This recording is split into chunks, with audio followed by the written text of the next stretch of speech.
Hello అందరికీ నమస్కారం. ఈరోజు మనం ఛందస్సులో ఒక భాగమైనటువంటి చంపకమాల పద్య లక్షణాలని తెలుసుకుంటున్నాము. చంపకమాల పద్యంలో ఎన్ని భాగాలు ఉంటాయి, వాటి యతి స్థానం ఏమిటి, వాటి యొక్క గణాలు ఏమిటి, అలాగే ప్రాస నియమం ఉంటుందా ఉండదా, ఎలా విభజన చేయాలి అనే వాటి గురించి చెప్తున్నాను అన్నమాట.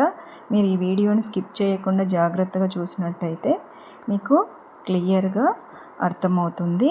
చాలా చక్కని వివరణ ఇందులో మీకు ఉందన్నమాట. ఇప్పుడు మనం పాఠంలోకి వెళ్దాం. చంపకమాల పద్య లక్షణాలు. ఇది వృత్త పద్యం. ఈ పద్యంలో 4 పాదాలు ఉంటాయి. ప్రతి పాదంలోనూ నజ భజ జజర అనే గణాలు ఉంటాయి. ప్రతి పాదంలోనూ 11వ అక్షరం యతి స్థానం, ప్రాస నియమం ఉంటుంది. ప్రతి పాదంలోనూ 21 అక్షరాలు ఉంటాయి. ఇక్కడ నేను మీకు ఎగ్జాంపుల్ కోసం కింద ఒక పద్య పాదాన్ని రాసి ఉంచానన్నమాట. అమిత పరాక్రమంబును రయంబు సులావు నొగల్గు కేచరే అనేది ఈ పద్యపాదం. ఇక్కడ మనకు సులభంగా ఘన విభజన ఎలా చేయాలి అనేది ఇంతకు ముందు లెసన్లోనే ఆల్రెడీ మనం చెప్పుకున్నాము. ఇది ఒక సూత్రం లాంటిది కాబట్టి మళ్ళీ మనం దీన్ని ఇక్కడ ఈజీగా ఘన విభజన చేయడం కోసం రాసి ఉంచుకున్నాం అన్నమాట. యమాత రాజబాణ సలగం. దీన్ని ఘన విభజన చేసినట్టయితే మనకు యాలో ఏ గణాలు ఉంటాయి, మాలో ఏ ఉంటాయి, తాలో ఎన్ని గురువులు ఎన్ని లఘువులు ఉంటాయి, రాలో ఎన్ని లఘువులు ఉంటాయి, ఇవి క్లియర్గా మనకు తెలుస్తుంది అన్నమాట.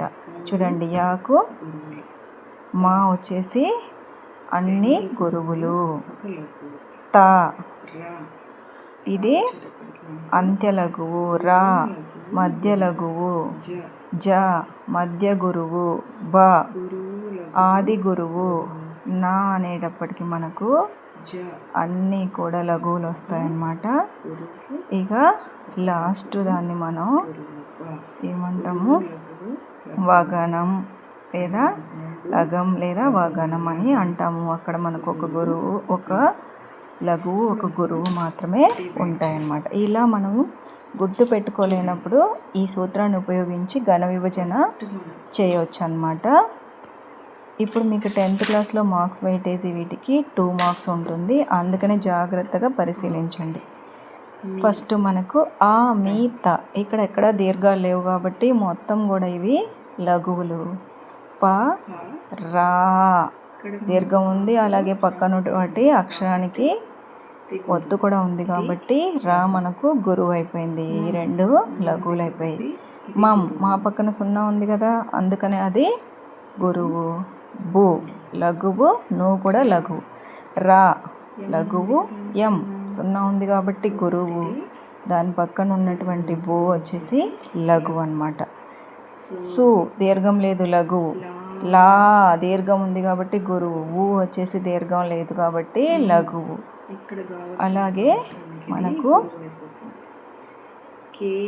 ను దీర్ఘం లేదు కాబట్టి గురువు, లఘువు. అలాగే గా పక్కన ఉన్నటువంటి లూకు ఒత్తుంది కాబట్టి అది గురువు అయిపోయింది, దాని పక్కన ఉన్నటువంటిది లఘువు అయిపోయింది. ఇక చివరగా కే గురువు లఘువులు అన్నమాట. ప్రతి పాదంలోనూ నజ భజ జజర అనే గణాలు ఉన్నాయి.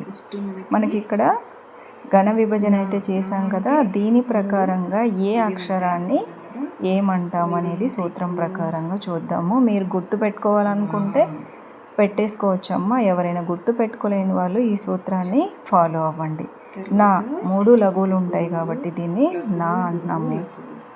మధ్య గురువు ఉన్నటువంటిది జా, మధ్య గురువు ఉన్నటువంటిది జా. ఆది గురువు ఉన్నటువంటిది, ఆది గురువు ఉన్నటువంటి గణం వచ్చేసి బా. ఇక్కడ మనకు ఆది గురువు ఉంది కాబట్టి దీన్ని ఏమంటున్నాం, బా. కింద మన లిస్టులో చూసుకొని జాగ్రత్తగా తప్పులు లేకుండా ఫిల్ చేసుకోవచ్చు అన్నమాట. మళ్ళీ మనకు మధ్య గురువు వచ్చింది కాబట్టి మళ్ళీ వచ్చేటటువంటి గణం కూడా జానే. చూడండి, మధ్య గురువు ఉంది జా. తర్వాత కూడా మనకు మధ్య గురువు, ఇది కూడా జ. తర్వాత కూడా మనకు మధ్య గురువు, ఇది కూడా జ.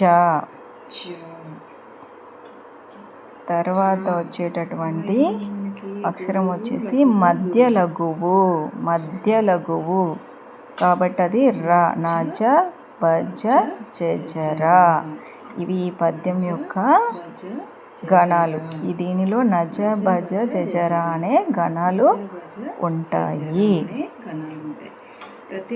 ఇక్కడ మనకు 11వ అక్షరానికి యతి అంటున్నారు.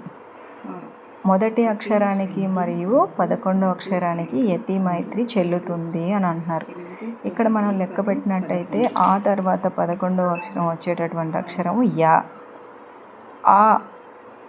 ఆ ఉంది కదా, యాలో కూడా ఆ ఉంది. ఈ రెండిటికి కూడా యతి చెల్లింది. యతి అంటే ఏం లేదమ్మా, ఇక్కడ ఆ వస్తే అక్కడ కూడా ఆ వస్తుంది, ఇక్కడ ఈ వస్తే అక్కడ కూడా ఈ వస్తుంది.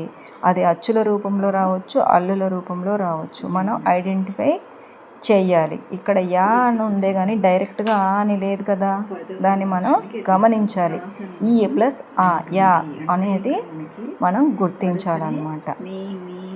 ఇంకా ప్రాస నియమం అంటే మనకు ఇక్కడ మీ వచ్చింది కదా, రెండవ అక్షరం. ప్రతి దాంట్లో కూడా అలాగా అదే వర్ణానికి, అదే గుణింతానికి చెందినటువంటి అక్షరాలు వస్తాయన్నమాట. ఇక్కడ 21 అక్షరాలు ఉన్నాయి అని చెప్తున్నారన్నమాట. మొత్తం మనం లెక్క పెట్టినట్టయితే ఇక్కడ 21 అక్షరాలు మనకు చంపకమాల పద్యంలోని పాదాలకు ఉంటాయి. 21 అక్షరాలు ఉన్నాయన్నమాట. ఒక్కసారి చూడండి పద్య లక్షణాలు. ఇది వృత్త పద్యం. ఈ పద్యంలో 4 పాదాలు ఉంటాయి. ప్రతి పాదంలోనూ నజబజ జజర అనే కణాలు ఉంటాయి. ప్రతి పాదంలోనూ 11వ అక్షరం యతి స్థానం. ప్రాస నియమం ఉంటుంది. ప్రతి పాదంలోనూ 21 అక్షరాలు ఉంటాయి. ఇది ఈ పద్యం యొక్క లక్షణాలు. వీటిని మీరు నోట్స్ రాసుకొని అలాగే ఇంకా ఉన్నటువంటి ఎగ్జాంపుల్స్ని తీసుకొని ప్రాక్టీస్ చేసి